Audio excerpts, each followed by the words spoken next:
I'm terrible at remembering dates, but I remember this one. July 7th, 2002. It's the night fate changed or maybe ruined my life forever. It started off like any other late night internet binge. I just set my O-game destroyers on a long haul mission, spent a few hours in Yahoo Messenger hanging out with my crew in the chat rooms, and then talked to my Canadian girlfriend for a bit on MSN Messenger. Yeah, I'm that guy. It was a hot July night in Tampa. I had been working on my draft for my first novel, or rather, to enter a novel writing contest for the World of Darkness. At this point in my life, I had a goth thing going on. I was hooked on vampire novels, movies, The Masquerade, all of that. I spent many weekends at the castle in Tampa, creepy dancing with the best of them. I even had dreams of being a rock and roll star, but who didn't? The damn AC was on the fritz again, and I had not made time to tell the landlady. The sweltering humidity had me leaking like a sieve. My nearly dead oscillating fan wobbled and rattled in the background like it was gasping for life, while I fired up With Teeth, the latest 9 Inch Nails album. We'd already been living in a post-911 America, but it had just started becoming undeniable that the world was never going to be the same. Not really, not ever. Maybe someday I'll write a book telling all you kiddos about life pre-911, but that might just be cruel. I went to the fridge, and the bright light from the icebox illuminated my dark duplex almost like that scene from Ghostbusters. I grabbed a cold Coke from the fridge and rubbed it on my forehead and everywhere else before cracking it open. That satisfying sound before taking a sip of the sugary sludge. I plopped back down on my crappy computer chair, and that's when I noticed it. The torrent I'd been downloading earlier had just finished. It was titled something crazy like Templar Secrets Rex Mundi Unedited. Zzz.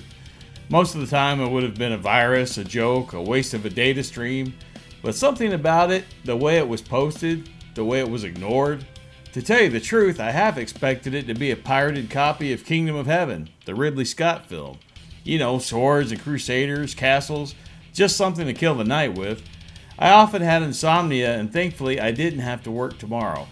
I opened the file expecting Orlando Bloom swinging a sword or some half-assed VHS rip of something else or even a porno, but instead it was a mess of folders, images, PDFs, some weird text files with names like Fragment 001 and Decrypt Incomplete.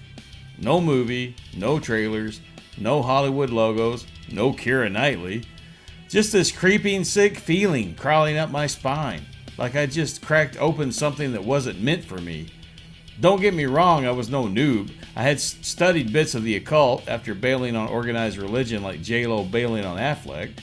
I had been through my fair share of highly questionable torrent material and pirated books and videos, but this was different. Curiosity got the best of me, doesn't it always? I opened the first folder, grainy photographs, old parchment torn at the edges, scrolls, drawings, and scribbles of strange circles, crude diagrams of thrones surrounded by stars, maps that I didn't recognize, and one word scrawled across the first page like it was daring me to understand it. Thora Mundi, the World Throne. I remember sitting there, can in hand, 9 Inch Nails forgotten, the rattling fan sputtering behind me. I just stared at the flickering blue CRT screen, feeling the air thicken around me, like the room was holding its breath. Musty, old, ancient. I felt a presence and a feeling telling me, you shouldn't be seeing this, but it was too late. I don't know how long I sat there staring at the scrolls and the pictures, flipping through them one by one. Time got weird. The sweat on my back felt cold instead of hot. My soda went warm in my hand and I didn't notice. Then I saw it, buried halfway down the folder. A video file, vid cache ++ discovery ++ final.mp4. It wasn't a long file, maybe a couple of minutes. It looked like it had been filmed on some beat up old handycam. That's what finally made me double click. Was this just a prank? Another Blair Witch scam?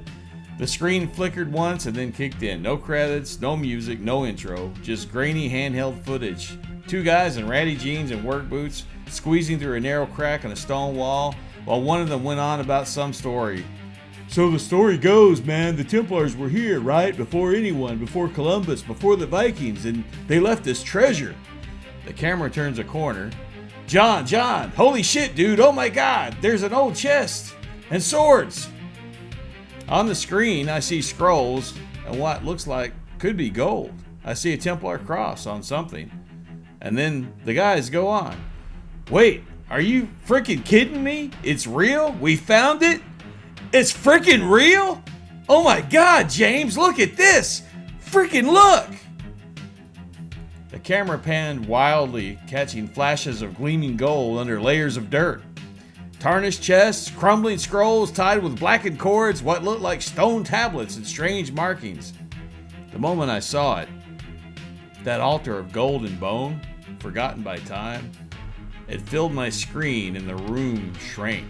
The CRT flickered.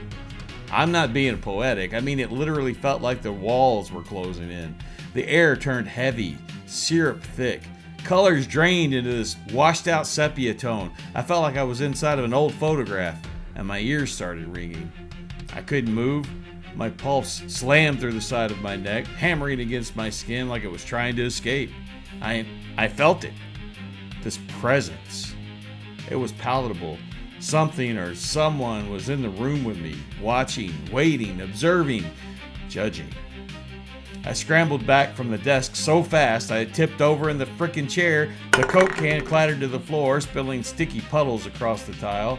I don't even remember grabbing my smokes. I just somehow was outside, barefoot on the cracked concrete of the front porch, my hands shaking as I lit one up.